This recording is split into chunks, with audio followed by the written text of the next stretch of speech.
Clear blue seas, as you can tell, 11 pages. Basically, a couple are pissed off in paradise in a wonderful Maldives location, as you can see from this image that I Googled lavishly. And so that's the kind of setting that they're in. And so what we've got here is basically the techniques that I found within the chapter. If you want to try your luck, test your skills, whatever it is, in these 11 pages, you're looking for 3 metaphors, 7 similes, 1 personification, 3 pathetic fallacies, which remember is when you're giving human emotions to natural phenomenon or nature or the world. Intertextual references times 4, intertext times 4. Intertext isn't technically something in particular, but she uses it a lot, and so I'm just using it to describe when there is a text within the actual story itself. So it could be a story, a song, lyrics, someone's internal dialogue, but the key thing is that you're looking for italics. So she always uses italics when she's inserting text or intertext within her story. Intertextual references, on the other hand, are to published works, so books, movies, films, TV shows, famous pop culture things, anything like that. We've got imagery, but obviously imagery is pretty flexible. You can always add more if you can find it. 1 clear example of irony and 3 examples of colloquial, informal, Aussie type of language. And there's also repetition twice, which isn't technically a literary device, but it's notable that she's used it twice, as well as some very clear juxtaposition. So juxtaposition is just a fancy phrase for comparing 2 different things. And in this, of course, it's comparing the wonderful, luscious surrounds and the sort of internal conflict, the struggle within the marriage that they're having. So if you're confident, have a go trying to find this many examples of these techniques. And if not, hang around and I'll annotate the chapter for you live.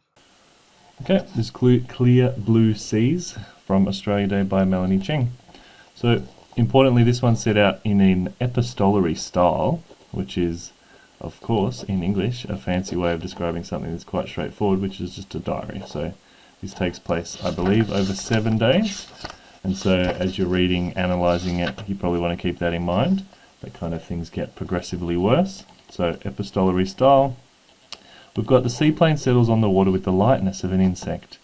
So that is personification, because the seaplane does not, actually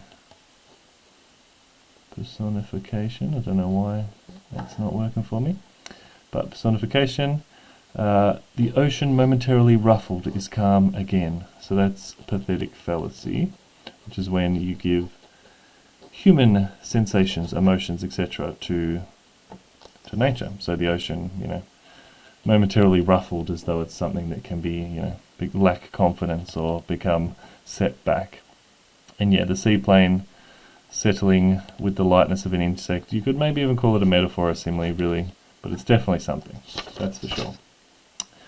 Alright, so flipping it over, down the bottom here, I've called husband intertext because, again, she's used her italics, which tells us she's trying to indicate something other than speech, because if it was speech, she would use quotation marks, as she does throughout the book. And husband isn't a book or a movie that I'm aware of, so I'm going to call it intertext. But it's just something to keep in mind anytime you see italics, she's doing something in particular. We've got on 51 homemade bongs, which is a colloquialism. I'm not really sure what you'd call it if you're being uncolloquial, but it's not, polite discussion topics, I guess. We've got Scrabble games, which played like some reel from the Wonder Years. So this is both an intertextual reference to Wonder Years, which is an old TV show that I am not old enough to know about. I do. Thank you, Jem. What's it about? Kids growing up in America. Kids growing up. So you're probably like a family, one of them family ones?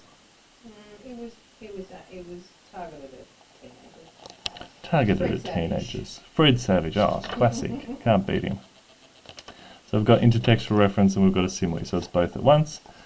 Flipping it over to 52, we've got an intertextual reference. Robinson Crusoe is basically a man stuck on an island. I haven't actually read it. So I can't comment more than that really, but people are always referencing it, probably without having read it, just like me. Then we've got the tiles are a seamless constellation of pebbles, too smooth and regular to be natural, which is a nice extended metaphor where, you know, the tiles are something else than what they actually are. Here I would just call it intertext again. So it's kind of, it's text within the world of the text, and it says, "Dear guests, every day millions of gallons of water are used to wash towels that have only been used once. A towel on the rack means I will use it again." And I didn't actually say this at the front, but I would also call this humour, like this is quite silly, quite funny. And then to follow, we've got two examples of irony and colloquialism as well. I'm jumping around a bit too much here, but towel on the floor means I'm an asshole, so he's, you know, being ironic that he's wasting water in a place, as she said here, a place soon to be drowned beneath the seas, pleading with us to save water. So we've got irony twice there, they're both being quite ironic, and that's sort of something that sets the scene quite well for, you know, what is happening in this story. There is a certain level of irony to the fact that they're, as we say, pissed off in paradise. So New York Times is an intertextual reference, because that is another text, of course, outside of the text, rather than intertext which is within. Here we've got repetition. Again, like I said earlier, that's not really a technique, but it is notable and something worth talking about. That it's repeated: another lone wolf terrorist attack, another high school massacre, another photo of President Obama at another talk fest on climate change. So I guess that's just adding a bit of colour to the intertextual reference, because if I say to you New York Times, that doesn't necessarily tell you anything about anything, but except perhaps maybe the class of the person, because it's something that's, you know, quite, I don't know, it's fancier than, say, the Herald Sun in Australia or something like that. Bottom of 53, a hollandaise sauce like liquid gold is a simile. And again, if the sort of the hard part is to be pulling these similes together, that she's used a lot of. Well, she hasn't yet, but she will. And they're all about food decadence, and the food is compared to other valuable things like jewels and stuff like that. And again, that's to juxtapose the shitty time they're having with the decadence that surrounds them. So here we go, we've got another one. Simile, only scooters and gold-capped mosques and bright square buildings that looked like Lego. So all very lavish. The buildings look like Lego. I guess that's not that lavish really. We've got here metaphors: dancing eyes and a porcelain smile. So, you know, porcelain, gold-capped mosques, buildings that look like Lego, like you're getting quite a clear picture across the text of the sort of wonders that this place holds for them, or for everyone, I guess. 56, he's like a child, she thinks, with an $80,000 toy. Simile, so this is, again, it's all about wealth, but he's, you know, bought a car and he's trying to impress her with it, but she just sees him as a bit of a fool. 57, he's referring to another cafe, another city, another fight. So again, repetition, and the repetition especially, you get a real sense of sort of Groundhog Day, which is the idea that you wake up every day and things are the same, even though, you know, especially in this case, you're surrounded by luxury and every kind of whim and need is catered to. Leaning across the table, it sits between them like an island. So they're on an island, which is the Maldives, but they're also, you know, being separated. There's distance between them. And then here, ocean through the haze of rain. It is more a cloudy grey now than turquoise. So imagery. You could probably even call that the motif of the story, which is sort of the clear blue seas. And in this case, you know, the colour has changed and it's becoming greyer, and obviously clear blue seas is a bit of a riff on clear blue skies, which is why I probably occasionally will call it the wrong thing. And so the motif for this then is that, you know, the ocean is changing colour, just as, you know, the skies are not going too well for them. Things are a bit rocky. So 58, I'm just calling this juxtaposition. It's just basically this is where she sees the people that work in the hotel that sort of serve her and her partner, And the whole idea is that, later on he says, you don't belong here, which is very true, but that's made clear even here in the juxtaposition between the smell and the rubbish and the sort of decadence and comfort of their courtyard.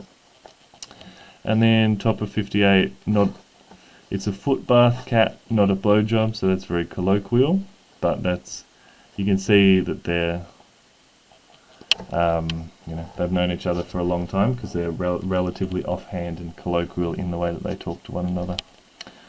59, we should have been more aggressive at tribal council, and then survivor, so that's an intertextual reference. Technically this first bit, we should have been more aggressive at tribal council, is an allusion, which is where you don't kind of spell out, I'm talking about Star Wars. You could just say something like, lightsaber, Yoda, or something similar. So the people that know what Star Wars is would be like, oh, nice allusion, we get what you're saying. But then she sort of makes it clear anyway and explains that it's survivor, which is the intertextual reference there. And then last page, we've got a pair of similes.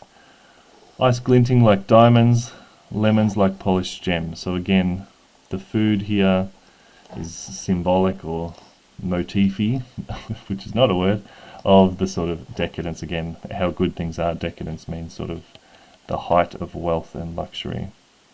Then here, the women in loose summer dresses, the men in candy-coloured shorts. So juxtaposition between the men and the women, who are probably separate in this case, and imagery as well, gives you a really nice sense of what's going on. Couldn't really decide for this one, intertext or intertextual reference.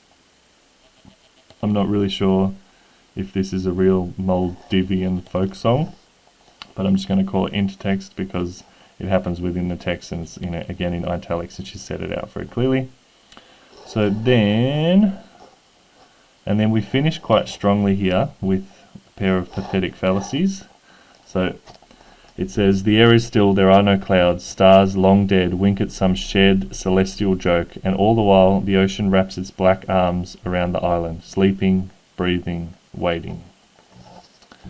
So we could maybe even call that ending alliteration because it's the same sound repeated, ing, ing, ing, ing, or maybe repetition if we were to stretch it really.